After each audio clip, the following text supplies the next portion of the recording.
Welcome. It's indisputable. I'm your host, Rashad Richey. Good to be with you. We have a lot on the agenda today. Breaking down news of the day, none other than Dr. Jonathan Metzl. He is a gun violence expert, director of the Department of Medicine, Health and Society, and professor of sociology and psychiatry at the mighty Vanderbilt University. Always fascinating to have the good doctor on the show. Top story of the day. Hell of a thing. This guy here, once again, another individual failing to the top. He is probably your front runner to become Speaker of the House. We're talking about Jim Jordan. Put up the picture for a mask. I have to remind everyone that Jim Jordan, well, he has been involved in some controversy. The Republican out of Ohio has emerged as a strong contender to be the next leader of the House. Let me remind everyone of the character of Jim Jordan. Here it is. Ohio State University wrestlers are coming forward to say their former assistant coach, Congressman Jim Jordan, knew student athletes were being sexually abused and are dumbfounded to understand how Jordan can deny it. That's a lie. He's lying. Period. He's a liar. Tito Vasquez is the latest, a walk-on wrestler in 1989 who took an elbow to the nose. Sent to Team Dr. Richard Strauss to stop a nosebleed, the doctor fondled his genitals. There were some wrestlers with Jordan over to my left-hand side, and I said something to the effect that Doc's hands are freezing, and that he examined me thoroughly, extremely thoroughly, my private parts, and everybody was just like, kind of snickering. Jordan said, I have nothing to do with this. But Jordan heard what you said. Oh, he heard what I said. Vasquez, a public school teacher for the past 27 years, is the sixth former Ohio State wrestler to tell CNN they directly told Jim Jordan of the abuse, or Jim Jordan was present when someone was recalling abuse by the team's doctor. 8 more former wrestlers tell CNN the abuse by Dr. Richard Strauss was such a routine topic of conversation that it's inconceivable Jordan did not know. Richard Strauss killed himself in 2005. Yep, I believe the individuals who were victimized. Now let's put up the picture of this member of Congress again. Please understand what he was accused of. He was accused of providing cover for a sexual predator who was predatory against student athletes. Where does that even come from? Who does that? What kind of human being would engage in such activity? There was a policy to report, meaning according to the rules, he would have been protected. There was also credible allegations. Multiple individuals said they told Coach Jim Jordan directly. He denied it. He said it never happened. He called them liars for saying that it did, meaning his knowledge of it. He did not deny that individuals are obviously telling the truth about the coach who did this and decided to kill himself rather than face the scrutiny. Now, he has been endorsed, obviously, by Trump at a time, so let's put it up. What did Trump say? Congressman Jim Jordan has been a star long before making this successful journey to Washington, D.C., represented Ohio's 4th congressional district, respected by all. He is now chairman of the House Judiciary Committee. As president, I had the honor of presenting Jim with our country's highest civilian award, the Presidential Medal of Freedom. So much is learned from sports, and Jim was a master. While attending Graham High School, he won state championships all 4 years, a rarity, and compiled an amazing 156-1 record. And it goes on to talk about Jim Jordan's ability to do one thing really well, to win sporting competitions. Obviously, that translates to character and to good governance and to leadership, to morality. Of course, it does not. Let's do this. Meanwhile, there's a representative named Garrett Graves, okay? And Garrett Graves says this. I want to tell you something that I think is really important. The number of members of Congress that said that Jim Jordan of 2010 or 2020 is a night and day difference to the Jim Jordan of 2023. And there's been a lot of change and I guess maturity in the way that he's approached things, end quote. You see the writing on the wall, the tea leaves. You can read them. They are aligning for Jim Jordan. So there are some who are saying on social media, obviously, Jim Jordan does not deserve this position. There are Republicans who are saying the same thing. Not Republican members of Congress. No. I'm talking about Republicans who vote for Republican members of Congress. Many of them are sounding very commonsensical here. That Jim Jordan lacks the credibility, the morality, the ethical prowess required to engage in such an office. But I submit to you, the reason he's number one, it is not in spite of, it is because of his scandals. You see, he now has a selling point. What is his selling point? Well, it's right in front of you. He's able to engage in the most severe conspiracies. He's able to engage in the most extreme levels of criminality by covering up for someone who would exploit a child sexually. Now, if a man can do that with student athletes that are under his authority, I mean, he can go all the way in Congress. All right, Dr. Metzl, thoughts? Terrifying prospect that he could become the Speaker of the House. I mean, let's just think, what does the Speaker of the House do? The Speaker of the House makes deals, ushers the budget, keeps the government afloat, figures out ways to negotiate with people. You actually need a lot of interpersonal people skills and political skills. And so just in general, even without all this, it's impossible to be without it, but even without this, this is the wrong character for somebody that you want to be in Speaker of the House, because you need a deal maker. You need a consensus builder in that position, not someone who is so beholden to one ideological line. That to me is a disaster waiting to happen, because you've got to keep the government open. You've got to secure funding for all the crises that are happening around the world. So even without all this stuff, he's the wrong dude for the job. And then, I don't know, listen to Liz Cheney last week or a few weeks ago. This is somebody who was ideologically basically in bed with the insurrection, knew more about the insurrection than any member of Congress before it happened, and then refused to testify even with a subpoena to testify before the January 6th commission. And so there's a long string. I mean, the idea that basically he's had a change of heart between 2010 and now is really undermined by all these factors. And then there's this story about sexual abuse, turning a blind eye in the party that seemingly says it's all about protecting minors from sexuality and all these factors. And so I really think we need to get to the bottom of this story. And I also think just flat out, this is the wrong person and the wrong personality type you want for a position like this. It's somebody who's more interested in holding power than in doing the functions of what the Speaker of the House really needs to do. Very well said. And I concur with everything you have put forward. And I will say this once again, everything that you and I perceive as a negative becomes a positive to the group he is seeking approval from. That is how much we have disconnected in the body politic. All right, we'll bring you updates as they come.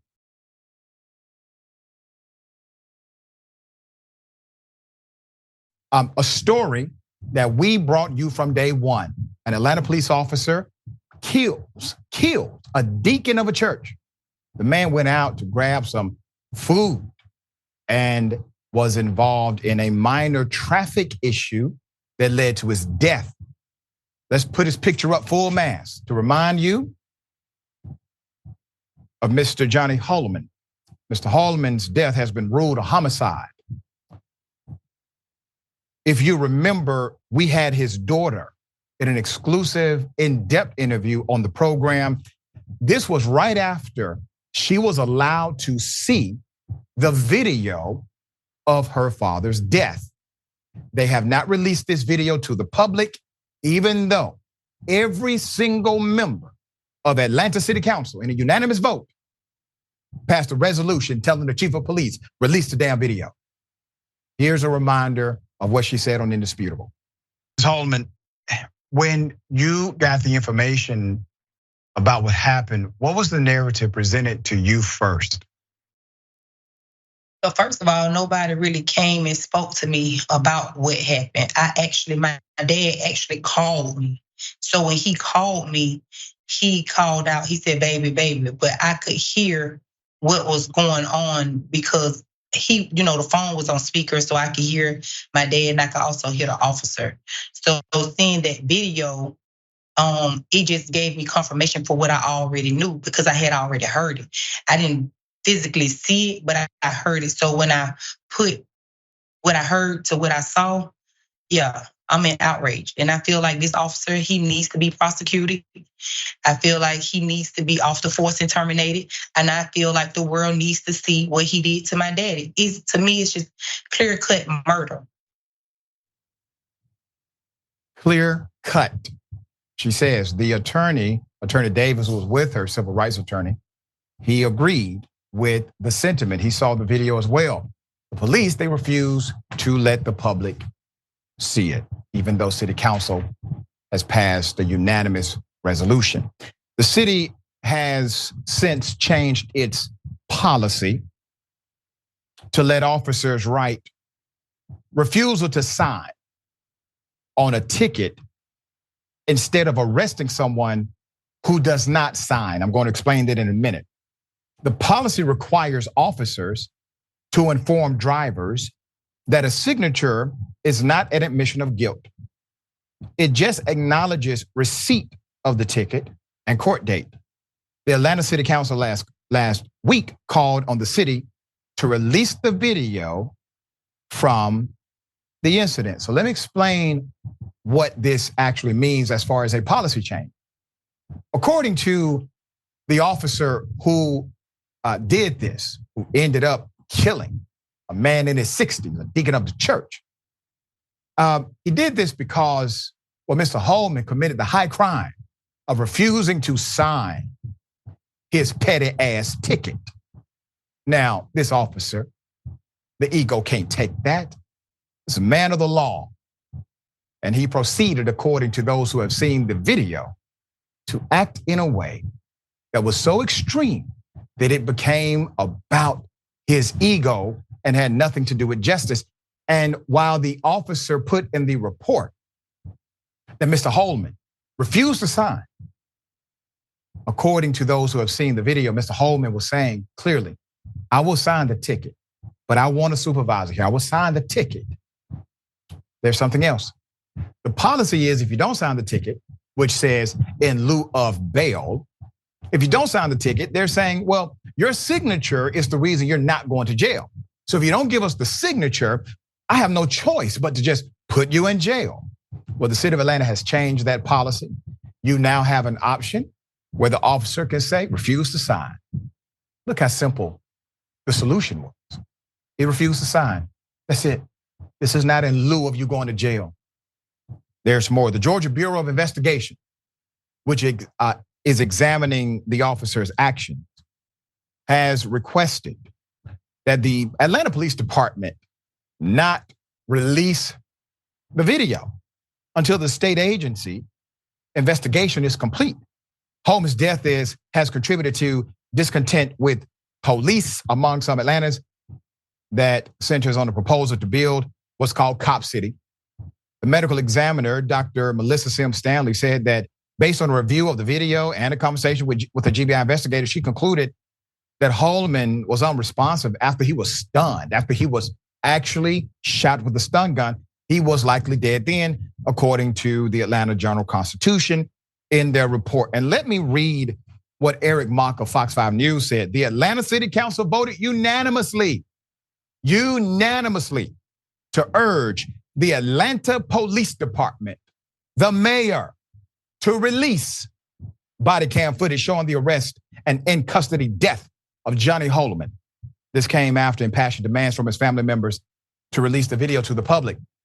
So you got Mayor Andre Dickens, allegedly a progressive mayor. You have the city council holistically not progressive at all. There's a whole lot of folk on one side or the other, all right? This is not a body of progressive individuals. You have absolute conservatives and you have some absolute progressives. They all agreed. We should not be taking orders from an agency that nobody in this city elected. It doesn't matter that the Georgia Bureau of Investigation made a recommendation, fine. You make a recommendation, great, good for you. That has nothing to do with the authority of Atlanta. And it's amazing to me how police departments will always talk about their absolute jurisdiction to do something. And then when it comes to something like this, why don't you insert your absolute jurisdiction and tell the GBI you have no jurisdiction here? Because they don't. They can only make a recommendation. And the police department is hiding behind that recommendation as if somehow it is binding. All right. Doc, thoughts here? Obviously, a really upsetting human tragedy. I mean, you just think, why couldn't they have just changed that policy? It seems so obvious in retrospect. But I completely agree with your analysis. I think that, we're in this moment now where there's a real debate about safety. And I think people want to feel safe. There's concerns where I live, where many people live. And part of that safety isn't just about crime and criminals. It's also about transparency about the people who are sworn to protect us. And so it just seems so obvious from cases like this that transparency builds trust, right? Transparency. It's not like people are against ceding part of their safety to other people. I mean, people feel unsafe sometimes and they need help. But when the authorities who are supposed to protect us are not transparent about it, or when it's tied up in, as you're suggesting here, and I think rightly so, bureaucracy, questions of power, it actually makes people feel less safe. And so now's a time to open that up in a way. I mean, I know a lot of issues we're talking about on the show today are about policing. But now is a moment to really take a case like this, which is horrific, and say, how many other examples of this are there where it's about power, it's not about safety, it's about bureaucracy, it's not about safety. And really, let's have a conversation about that. How can we build community consensus around safety? Very well said. And once again, the us and them divide gets wider every time something like this happens, where even members of city council can't understand. Why would we not release the video? All right. Once again, we'll bring you updates as they come.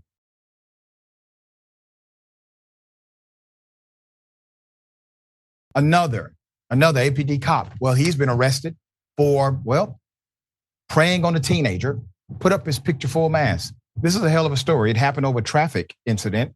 Anthony Anderson, an Atlanta police officer, has been charged with sexual battery Thursday after a 16-year-old accused him of assaulting her after he responded to a traffic accident involving the girl in early August.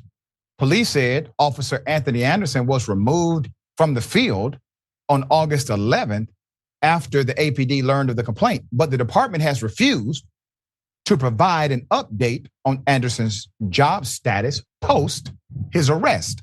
So I'm going to give you the update as we have it. Let me give you background. So police said Anderson was dispatched to a single car accident during the early morning hours of August 2nd. When he arrived to the scene of this single car accident, he made contact with a child, 16 years of age, who was operating the vehicle. Anderson's actions during and after his shift prompted a criminal investigation conducted by the Special Victims Unit of the police department. The police investigation concluded Thursday when Officer Anderson was charged with violation of oath of office, cruelty to children in the second degree, aggravated sexual battery. Anderson was taken into custody Thursday, transported by the police to the Fulton County Jail, where he will await trial. According to Anderson's background, he received at least 4 citizens' complaints since 2018. Atlanta Police Chief, put him up, Darren Sherbaum, said, quote, "Not only am I disturbed and disappointed by these allegations, but it also angers me." He continued, "We ask the public to trust us to do the right thing, to keep them safe. So when one of our own is accused of despicable acts with a minor, it erodes that trust that sometimes takes years to build," Schierbaum said. "You can be assured I will act swiftly to investigate any time allegations of misconduct are brought to my attention.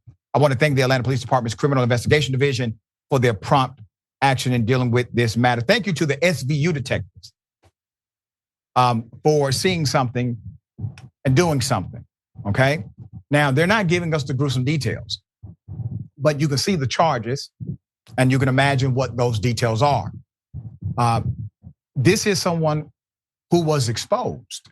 Doesn't mean this is the only time they have engaged in such extreme and violating behavior.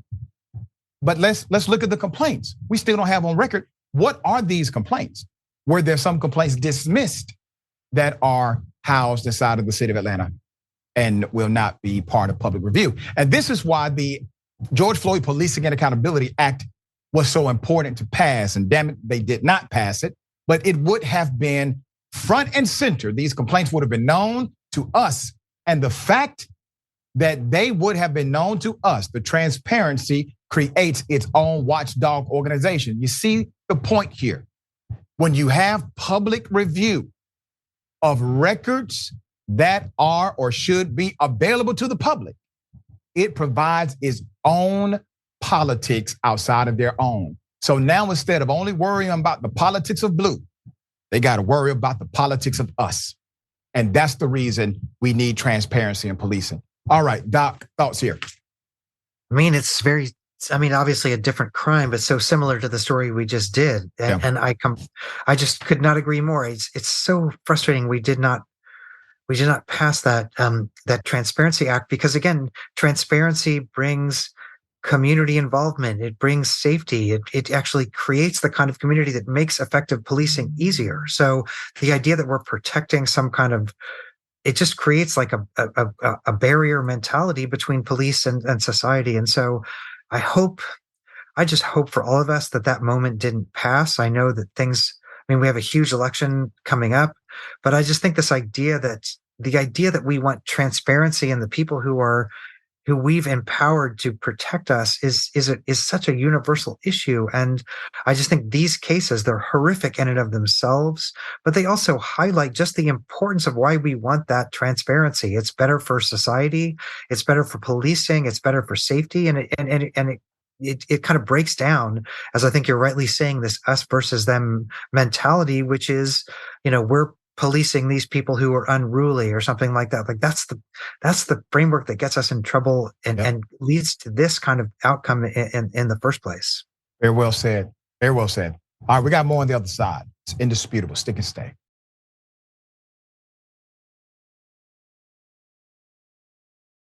All right, welcome back. We still got a lot of show left. Let me go to some of these comments. And thank you, everybody. I can't get to everyone, but I appreciate everyone, okay? Nasty Habits, Nasty Dragon. To coin a phrase, heaven help us if Jim Jordan becomes Speaker of the House. It's going to be insane. I would imagine that he would be, and this is not me being hyperbolic at all, he would probably be, in effect, just as dangerous as Trump without the theatrics of Trump, okay? He brings his own theatrics, but he will be probably just as bad. All right, YouTube, Movie Girl. Put Jim Jordan on permanent blast. Has no business being the Speaker of the House. I like what you did with the Jim there, all right? Speaker of the House or any kind of leadership, any dang where. I agree 100%. Dystopian Dragon, thank you for that. Sunlight is the best disinfectant. There you go. That's right. Also, Law School Stud, thank you for that. Mess led our softball team to victory yesterday. Nice. It's true. And your softball team is dope, man. I mean, they're always supportive, and we appreciate you all supporting the doc. Okay, and congrats on leading the team to victory. I paid him $5 to say that. All right, we got the Jack. He says, thank you for that. Thank you. I'll give the one indisputable. And let's do Twitch. All right. Yeah. Oh, that's interesting. Go Green New Deal or Dragon. The greatest thing that could have happened this election season would be Janky Nina and Dr. Richard Cornell West all ran into primaries and invited corporate devs to debate hosted by TYT. That would be phenomenal. It really would be. All right. I got something else that's quite amazing. Ladies and gentlemen, I wish Karen would. You want to call the police on them for having a barbecue on a Sunday. I feel free! Back off! I'm going to tell them there's an African-American man threatening my life. Hot sauce with my food, and I will never eat here again. Okay.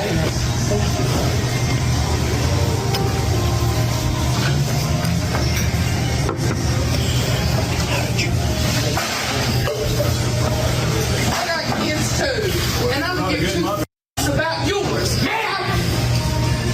There are children here. I gave you. Were you escorted out that door? Who gives a about kids? I do, sure don't. That's all. Well, my baby's in here. Just leave it alone. No, I'm about to smoke a bit. Just leave it alone. Is that all the sriracha y'all got? That's all. God damn! What kind of business are you running here? Thank you. Laughing at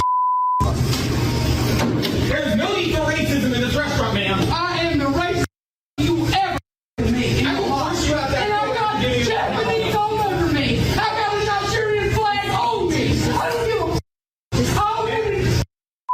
I'm getting you. There's no need to be racist.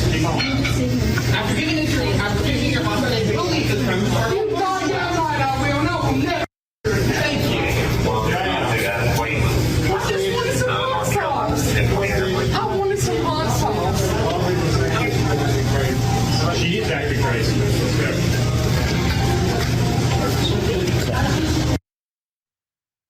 Put up a picture full mass.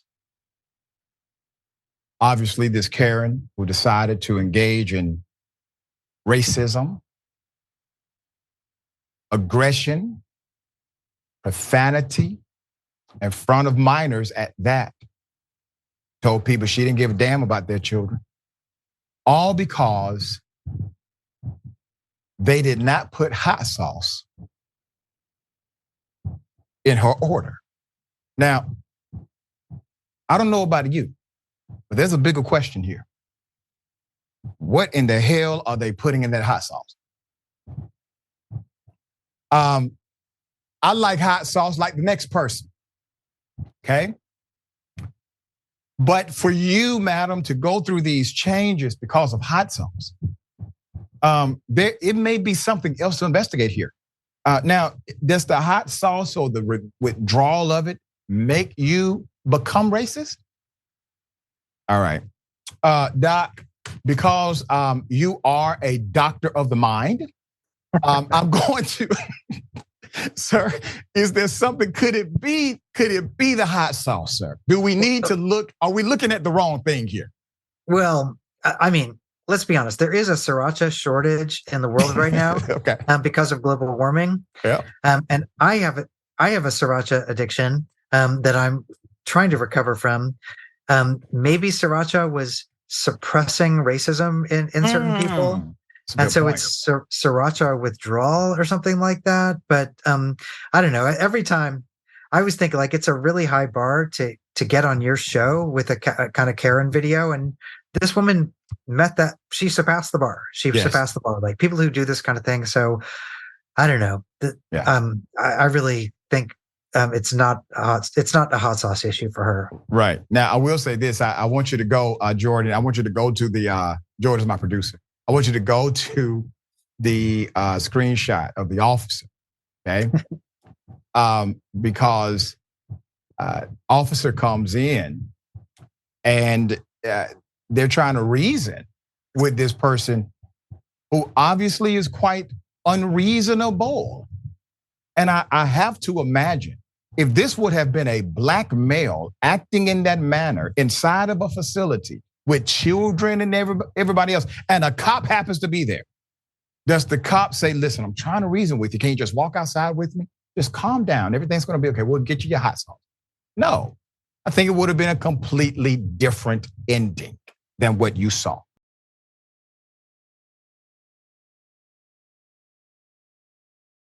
Hell of a thing. A social worker put her up for a mass, according to the report, preyed on a 13-year-old child. The social worker has been identified as Peyton Charez. She allegedly engaged in sexual relationships with a child, okay? In Columbus, Ohio, the child was 13. Her social worker license was issued this past June. Keep a picture up. I want to remind everyone of what we talk about on Indisputable as it relates to stories like this. Individuals who will engage in this kind of violation typically try to affix themselves into a position of trust in order to engage in this kind of violation. Columbus Division of Police SWAT team, they took her into custody on Friday. Charez was charged with having unlawful sexual conduct with a minor, third-degree felony. However, police said that additional charges will likely be added. According to the Franklin County Court records, the teen's mother called the police on September 27th after finding text messages between her son and the social worker. In the messages, the social worker allegedly posed a question to the teen if he had, quote, deleted the videos, end quote. And if his mother had, quote, seen the videos or messages, end quote. The teen's mother turned the phone over to the officers who responded to the call. The social worker reportedly admitted to having the encounter with the teen on a three-way call between her, the teen's mother, and detectives. So an admission is logged for the record. She appeared in court Saturday, had a bond set of $500,000. Wow. You know, monsters come in all shapes and sizes, right? All colors too, all genders. There are some who are going to say, and Doc, they do this every time we do a story like this, that, well, you know, there's no issue. You know, he's a male and this is a nice looking female. No, this is a child and that's an adult. The psychological trauma that this child will endure can't be determined in this very moment. I mean, the damage permeates over time. And Doc, I want you to speak to that because your profession studies these things over time. So you have this context that we may not. So explain the danger and the adverse psychology connected to predators like her, who allegedly has admitted to the crime, and what they do to individuals who are children under their watch or authority. Well, you know, it's really highlighting a blind spot, I feel like. I was thinking that when you were talking about the story, which is to say that we have a really developed method for catching male clinicians who are predators on female patients very often, sometimes male patients. That came out of the 60s and 70s, this idea of a boundary violation. There are entire courses, professional things. I mean, it comes out of this history of psychoanalysis, which talked about the erotics of clinical encounters. And so men, we have a whole regulatory apparatus around men who prey on women, which is still, I would guarantee you, a much, much bigger problem. When we see women who do this kind of thing, it's very sensational. We also see, for example, teachers who prey on students. It often appears like this story in places like the New York Post. And so what's the story we're telling? Is it that there's more female-driven sexual abuse than we realize? If that's true, we should get an assessment. I would guarantee you that the trauma on the kids is pretty much going to be the same. This is sexual abuse. I agree with you, regardless. But it does highlight, I think, really a blind spot, which is what about when the gender roles are reversed? It changes the power dynamic. I would bet that it's harder for our society to see something like this because it doesn't play to the narrative that we've all been trained into seeing. Yep. And that becomes, in a way, the societal limitation of the real impact this may have on a young person because of our restrictive understanding. We then project that on everyone else as if this is not a big deal. This is a huge deal. All right. This is evil to prey on a child. All right. We got more on the other side. It's indisputable stick and stay.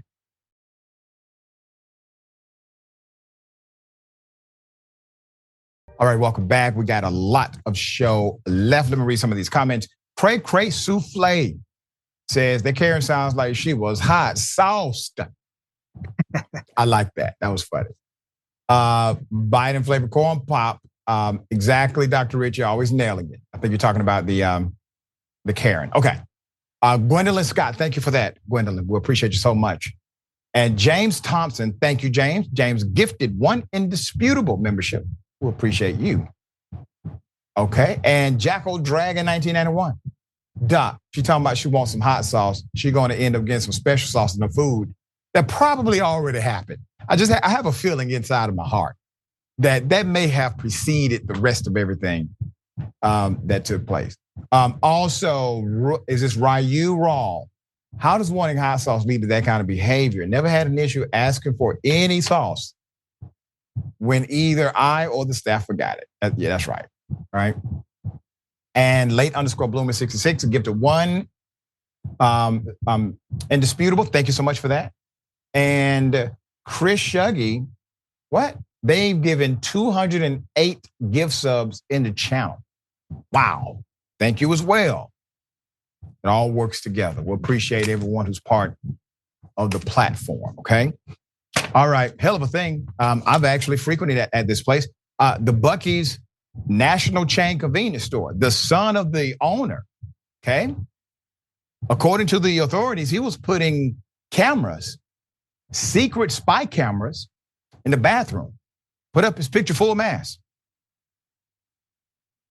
The son of the co-founder of the nationally renowned Buc-ee's convenience store has now been arrested in Travis County in Austin, Texas, for the crime of major invasion of privacy. His name is Mitchell Wasek, faces 28 separate state jail felony charges of invasive visual recordings.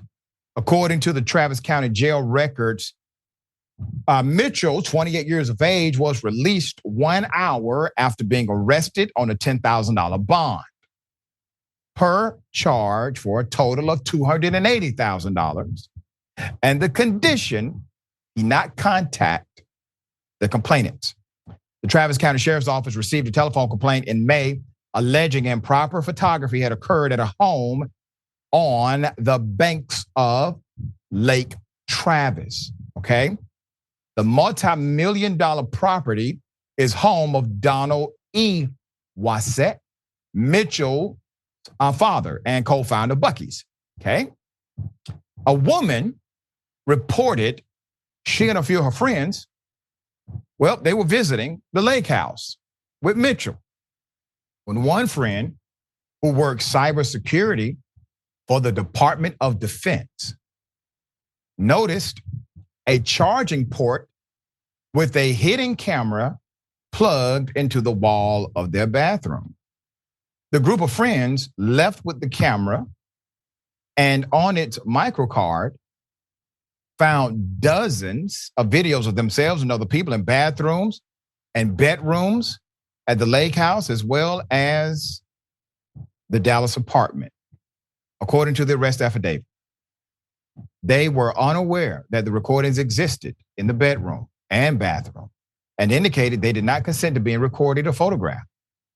It was even further discovered. A warrant was obtained to review the contents of the camera found 68 movie files containing, at least 13 male and female individuals being recorded using toilets, showering, changing clothes, and or having sex.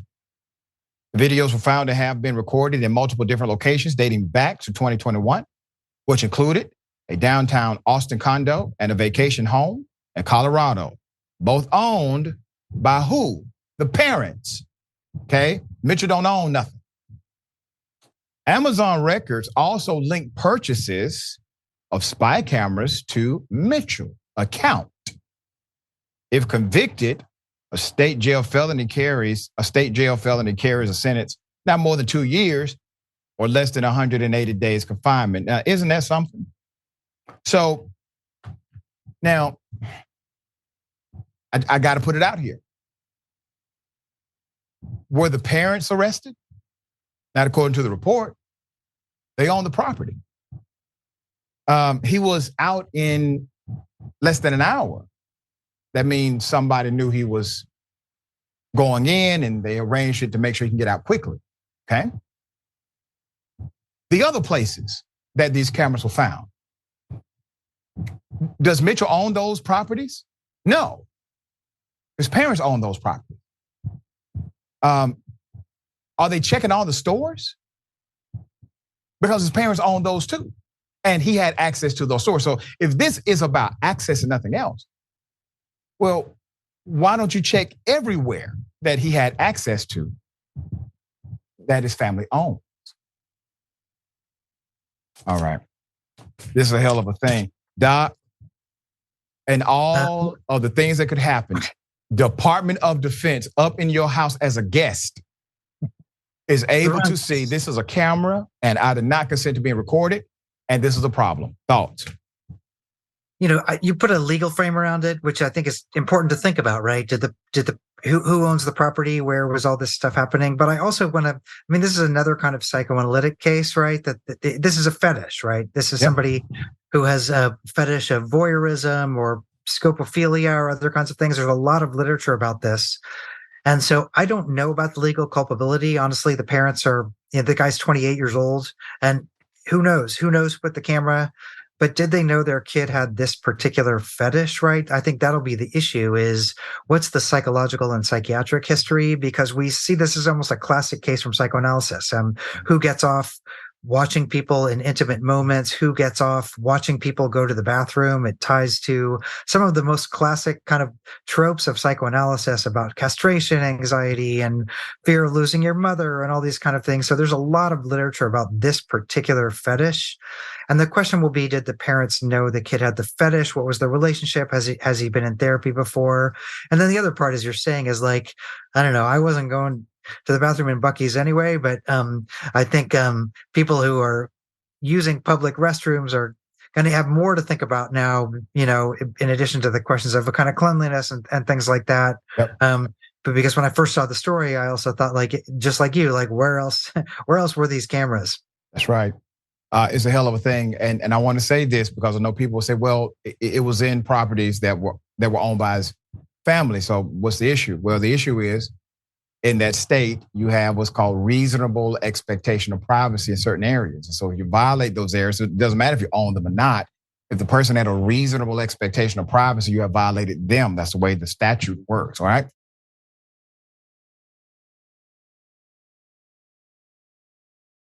Okay, this is an update to a story we brought you when it first happened. See him? He's dead.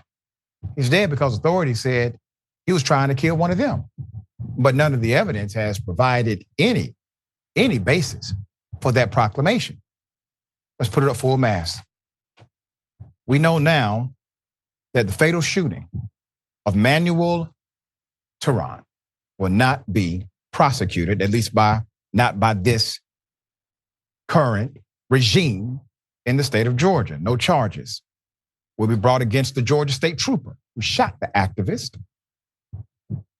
Let me remind you, he was shot 57 times, including in his hands, okay? It was ruled a homicide, naturally. Manuel used they, them pronouns, was a pacifist, environmentalist. Everybody said he did not have an aggressive bone in his body. Everybody. He was shot and killed by the police January 18th as officers raided compounds occupied by environmental demonstrators who had allegedly been camping out for months in protest to the development of Cop City. According to the autopsy report, he did not have gunpowder residue on his hands. Do you hear that? No gunpowder residue was found. They claim he shot at them. Officials claimed he fired the first shot at a state trooper. Officers then responded with gunfire. The report stated he had at least 57 gunshot wounds in the body, including the hands, torso, legs, and head. An independent autopsy also found that his hands were raised when they were shot. Okay? Now the statement, Stone Mountain Judicial Circuit DA George Christian said the 6 officers who shot acted lawfully. The use of lethal deadly force by the Georgia State Patrol was objectively reasonable. Under the circumstances of this case, no criminal charges will be brought against the Georgia State Patrol troopers involved in the shooting. Now, I want to remind everyone that the elected DA, who was initially involved in the investigation of this, also found things to be questionable. She ended up recusing herself and said something to the effect of, their justice is not my justice. Okay? She left. She's elected by the good people of that jurisdiction. There was apparently footage of the shooting, but we don't have it. Now, the Georgia State Patrol, they have a special rule that nobody else had. They are immune from the mandate to wear a body camera. They're immune from it. And the only time they are mandated by Georgia law to actually have one is if they're at the state capitol. Isn't that ironic? So if you're around the lawmakers are saying, hey, buddy, you better have that camera on. But if you're around the citizens that the lawmakers represent, it's okay for you to not have it on. Wow. Doc, thoughts here? I mean, it's so similar to the cases we were talking about before. Here, especially around Cop City, or especially around kind of thinking about new policing, is a perfect opportunity to show transparency and community engagement in a way. And so the fact that there's secrecy around this shooting of all shootings, I think just highlights, in a way, it reifies the problem that people are afraid of in the first place. And so, again, I think probably a lot of people would agree. It's not like we don't want anybody looking out for our safety. I study guns. I have a book coming out about guns. It's not like we're looking for a world where everybody takes their own safety into their own hands. It's the NRA line. Everybody just carry a gun around and protect yourself. That leads nowhere, right? That leads to more shooting and more unsafety. So it's not like community and safety are incommensurate with each other. But again, this is the moment for transparency. This is the moment for community building if people want to have these kind of community engagements. And so I just think this is a perfect example of like showing a new approach to community safety at a shooting that happened right there. And the fact that it's falling back into these old tropes, I think is really sad and really tragic. Very much so. Very much so. And just an update, city council members, they have voted in support of the movement that activists in Stop Cop City are involved in. What are they saying? They're saying, we want the public to vote on this. And guess what? All of a sudden, city council, even the mayor himself, they have said, yes, we actually agree the people should be heard. Should have listened to them about 2.5 years ago. You wouldn't be here. All right, we'll bring you updates as they come. We got more on the other side. It's Indisputable. Stick and stay.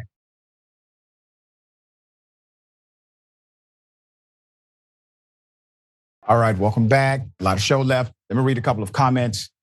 Okay. G. Martinez Mac. The funny thing is, they will give these weirdos access levels while legitimate candidates who are qualified who are qualified are heavily discriminated against. I get what you're saying. We'll give them legitimacy. Okay. Discriminated against in order to keep them from job opportunity. Obadiah Hotep B1, member for 13 months. Thank you for the support. Doc, we need you to run for president. Rashad Richard 2024. I will run for the shadow government leader. I don't have time for bureaucracy. All right. With whatever the shadow government is. Gwendolyn Scott, thank you so much, Gwendolyn. James Thompson, gifted one Indisputed. Thank you so much for doing that. And Twitch, Re918. And I feel crazy whenever I look around all over a public bathroom before attempting use. You're not crazy, obviously. All right. Hell of a thing, NYPD cop gets a slap on the wrist after brutally assaulting another human being. Here it is. Situation. Number one, all right, what's the situation? Don't worry about it. All right, so I want to make sure he's all right.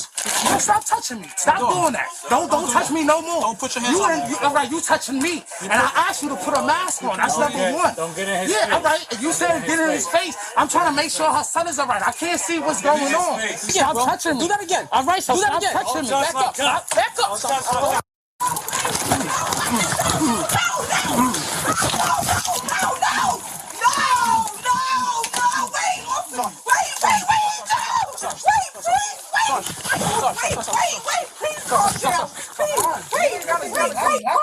The cop brutally assaulted that man, put up the picture full of masks.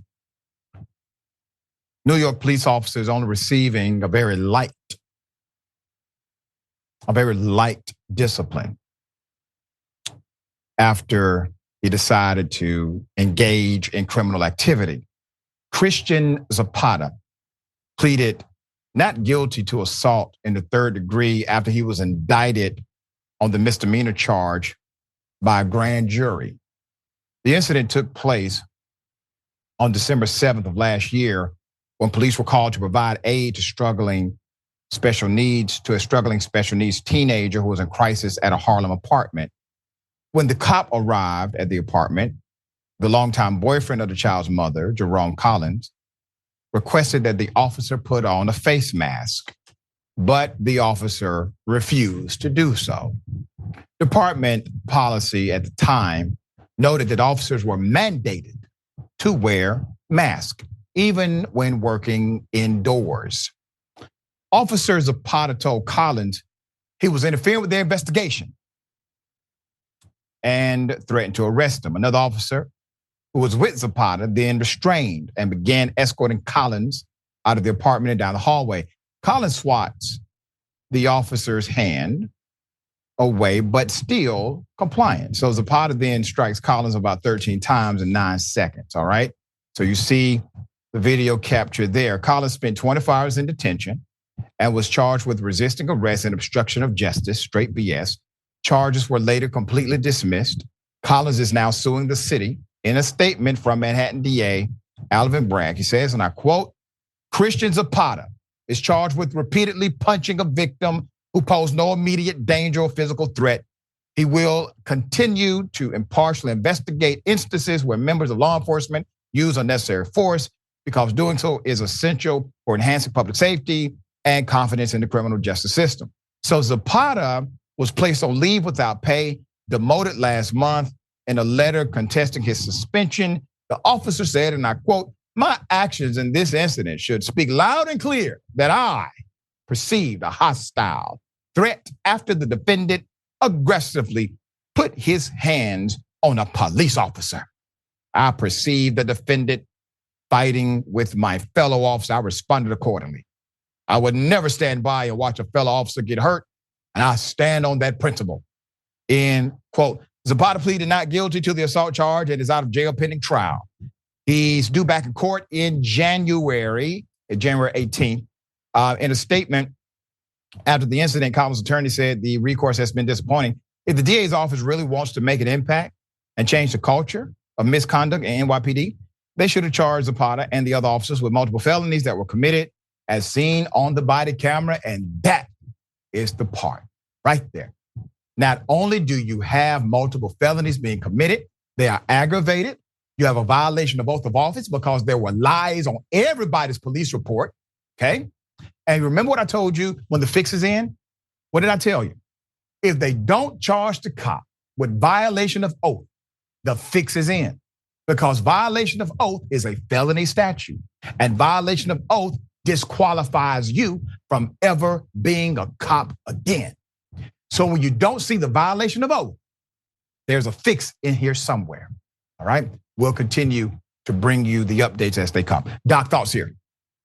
I mean, I agree with his statement. His actions speak for themselves. That was clearly that was an assault in a way. When the other cop is holding you back, trying to stop you from punching an innocent person, you got a big problem. Again, these are, you wonder what would happen in a case like this if there was no video. How many cases like this are happening without being videoed? And so the fact that we're having this conversation is because there's a video. And so again, these are opportunities.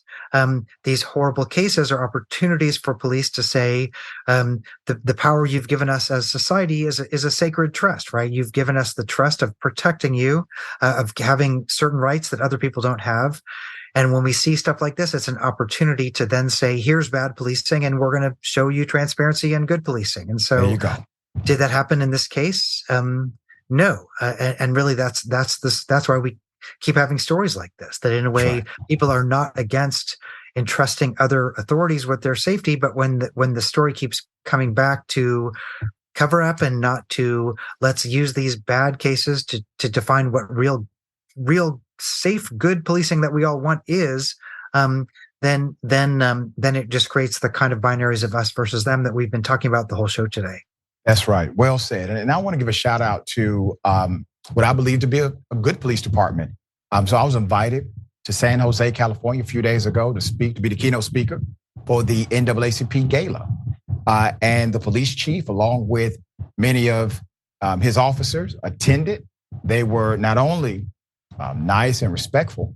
They watch the program. They appreciate what we do here on Indisputable, authentically so. And I want to just say thank you to everyone who was so hospitable, and to the president, Reverend Jethro Moore II, remarkable leader, and all the elected officials. All right, Doc, always a pleasure having you on the program. Tell people they can follow you, check out your great work. Take care. It's always important to have these conversations. I have a new book coming out in January about mass shootings in America, rethinking our politics of mass shootings in America through the lens of race and politics and geography. Much more about that. Right now, I'm on dyingofwhiteness.com, and I have a new website launching, which I'll blast out to all the networks pretty soon here. Awesome, man. We appreciate the continued leadership and the work you always do, man. Very much so. Thank you, sir. Thanks so much. All right. We got more on the other side. It's indisputable. Stick and stay.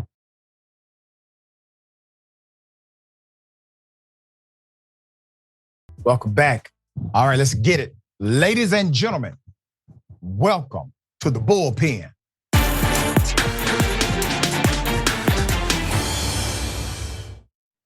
All right, in the bullpen today, we have Mr. John Hartley. He is a writer, economics researcher, and commentator, having been a regular economics contributor for Forbes and the Huffington Post, also writings in the Wall Street Journal and other places. Very accomplished individual.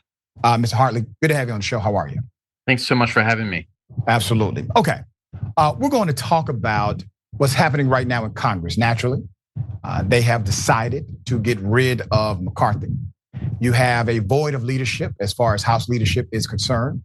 Based on the rules of engagement, certain things cannot happen without having an elected leader, like truly advancing legislation, which is why Congress is in place, right? So they cannot do their constitutional duties here to the degree that they're supposed to. You basically have a representative government that's not representing anybody.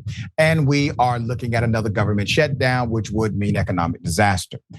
What do you see happening with Republicans as it relates to their new, hopefully soon to be new elected leader for the House? Well, the House GOP is coming back, this week after breaking last week. They have a plan to vote on a new speaker on Wednesday. They're having a candidate forum on Tuesday night. It's looking so far like the sort of two leading candidates to be the next House Speaker are Steve Scalise and Jim Jordan, sort of both representing the more sort of traditional sort of fusionist camp on the Scalise side versus the House Freedom Caucus member and arguably sort of more populist Jim Jordan. And you're absolutely right. The stakes are very high in terms of what actually caused the ouster of Kevin McCarthy to begin with. Had a lot to do with Ukraine aid, saying that in a CR, they managed to get a stopgap funding bill or a continuing resolution passed that only extends things to mid-November. So mid-November is sort of going to be this sort of time.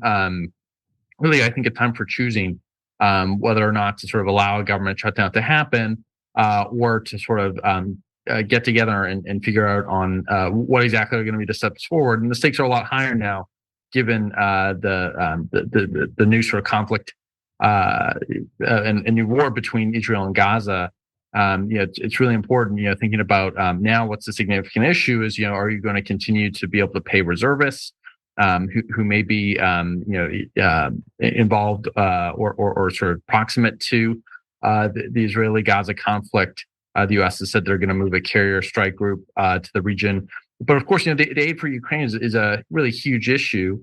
Whether or not to continue supporting financially both sort of reconstruction for Ukraine, as well as to support their efforts to push back Russia, the Russian forces that are currently in Ukraine. But remember, there was a very narrow House GOP win in the last election. It was like 221 Republicans to 212 Dems. It allows people like Representative Matt Gaetz and others to sort of flex their power. Even people like Nancy Mace, who isn't really a populist at all, but arguably more of a centrist, just voting McCarthy out just to show that they have some sort of power. But this is all amidst what seems to be some sort of a realignment, both within the GOP. There's certain factions that are trying to move away from the sort of old Bill Buckley GOP sort of fusionist model, and there's also I think a realignment across both parties. Certainly, a lot of people are sort of against free markets on both sides, against sort of the old Washington consensus. A lot of people trying to build a new Washington consensus. People that are skeptical of trade, like things like tariffs, want things like industrial policy. There's I think a big realignment that's sort of going on in front of us in terms of how we want to think about international affairs. Let me pose something to you, because you said something to me that's quite interesting and ironic, and I would like you to thoughtfully engage with me about this domestic issue, not just the international one.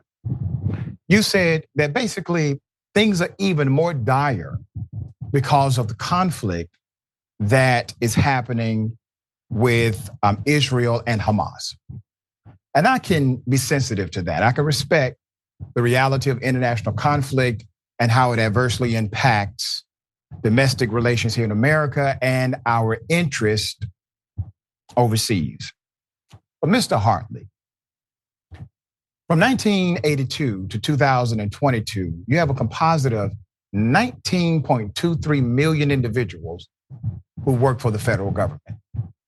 You have millions of people right now who work for the federal government and contract with the federal government, so their livelihood is dependent upon the federal government. And then you have millions of state employees that technically work for the federal government because the grant is subsidized by the federal government, even though they are paid by state agencies. And then you have millions of Department of Education grants. All of these jobs, all of these people, they end up getting no paycheck. The largest employer, the largest singular employer of African Americans in America is the federal government. So while we could talk about it's dire because of the conflict, it was dire because of mama them, because of our domestic American citizens beyond. And I don't know Man, don't you think it's ironic? We live in a country where we will say, okay, the government's going to shut down. Millions of people that live in America are going to be adversely impacted. But this thing that's happening outside of America, that means that we really need to care now about making sure the government doesn't shut down. You don't find that ironic? Well, I think it was important before. It's even more important now, obviously. But why is it more important?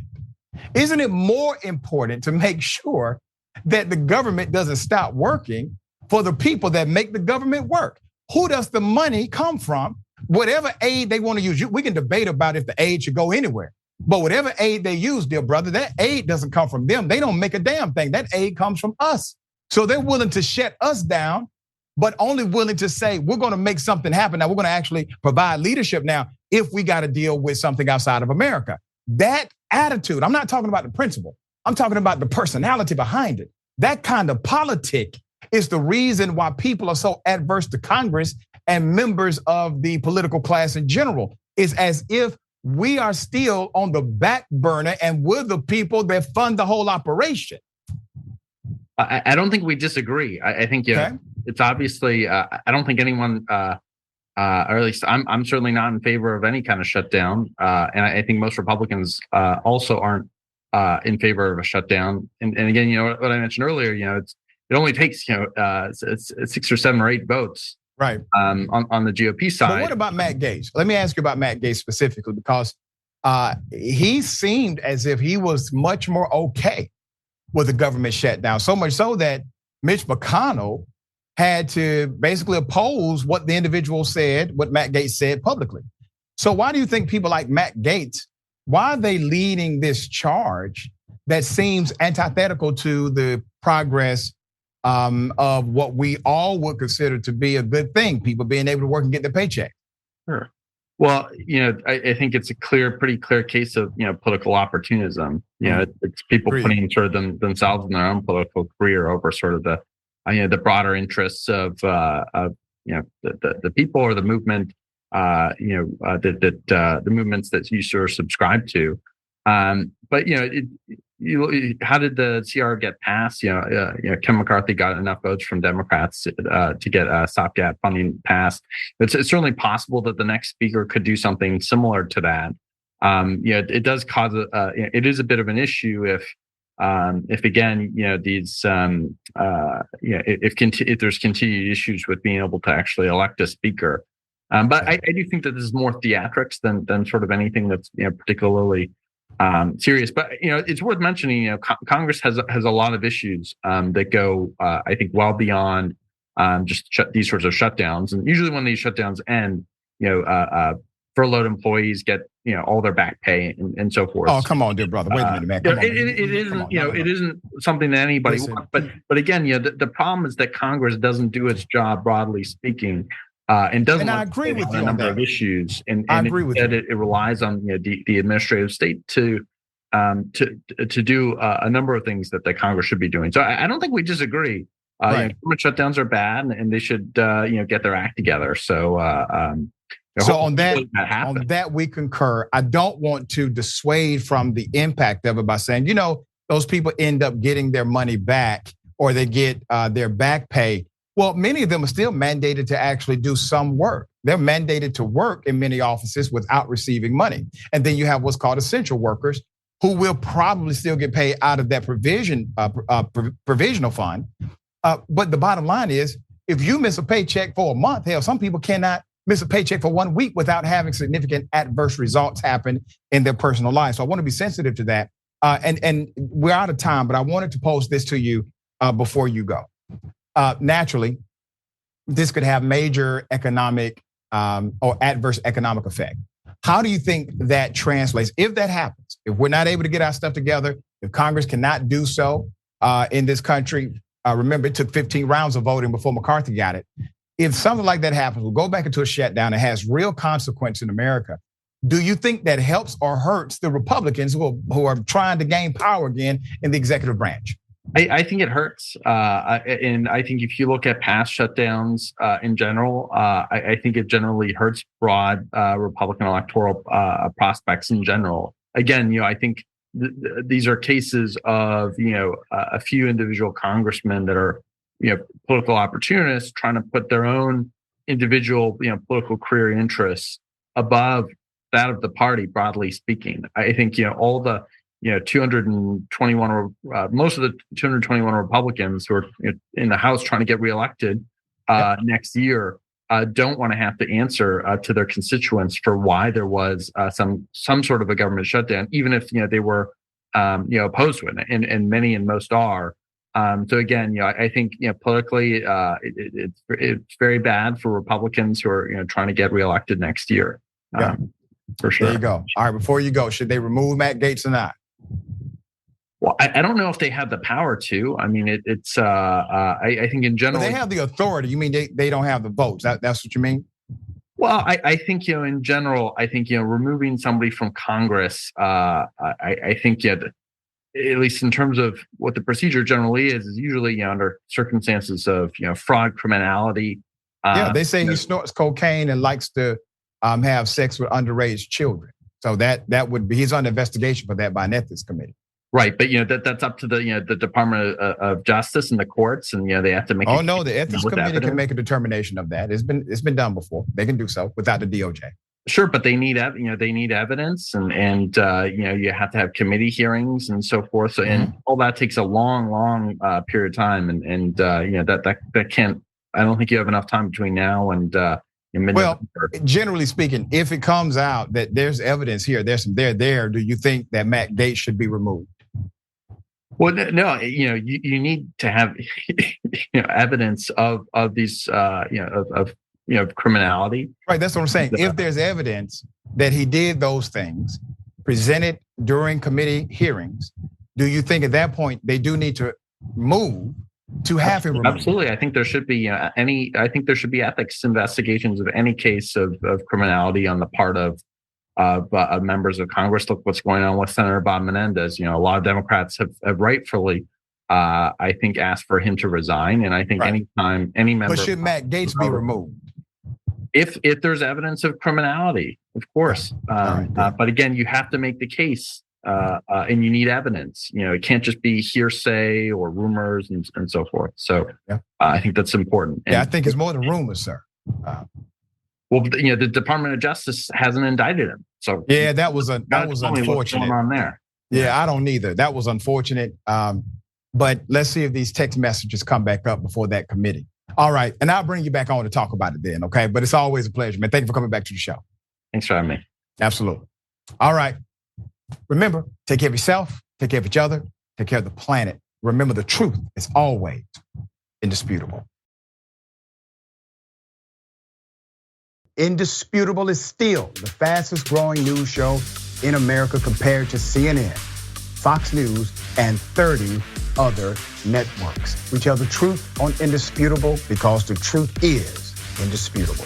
We go places that other news media outlets refuse to go. When there were human rights abuses happening at the Victorville prison, guards and members of the community contacted us. You, through your investigative reporting, unearthed very troubling allegations about specific forms of abuse and discrimination in the federal prison system. It really doesn't take much to be a trusted voice. All it takes is to be fearless, report on matters, be an advocate. I called it the bullpen intentionally because it's a place of preparation. We present individuals who may have an opposing view, so we debate. Sometimes we interview individuals because their stories deserve to be heard. A survivor of significant police misconduct and his attorney. We covered this story earlier and to remind you of the horror of one man being shot at damn near 100 times by the police. We take time on this show to showcase the temper tantrums of Karens in the wild. We do this not because we want to see people's emotional outbursts in public, but because these incidents are emblematic of a bigger societal issue taking place across the nation, and it has to be checked. My friend, my big homie, attorney at law, Benjamin Crump. I just want to thank you, man. When educated, articulate brothers like yourself speak truth to power, it makes a great difference in changing the landscape in America. Listen, no matter what you do, don't allow the politics of ideology to evaporate the soul that still exists inside of you. They don't stop, I don't stop. Racism won't stop, I won't stop. Systemic bias won't stop, I won't stop. People still need healthcare, so I won't stop. People still need criminal justice systems reformed, so I won't stop. You won't stop either.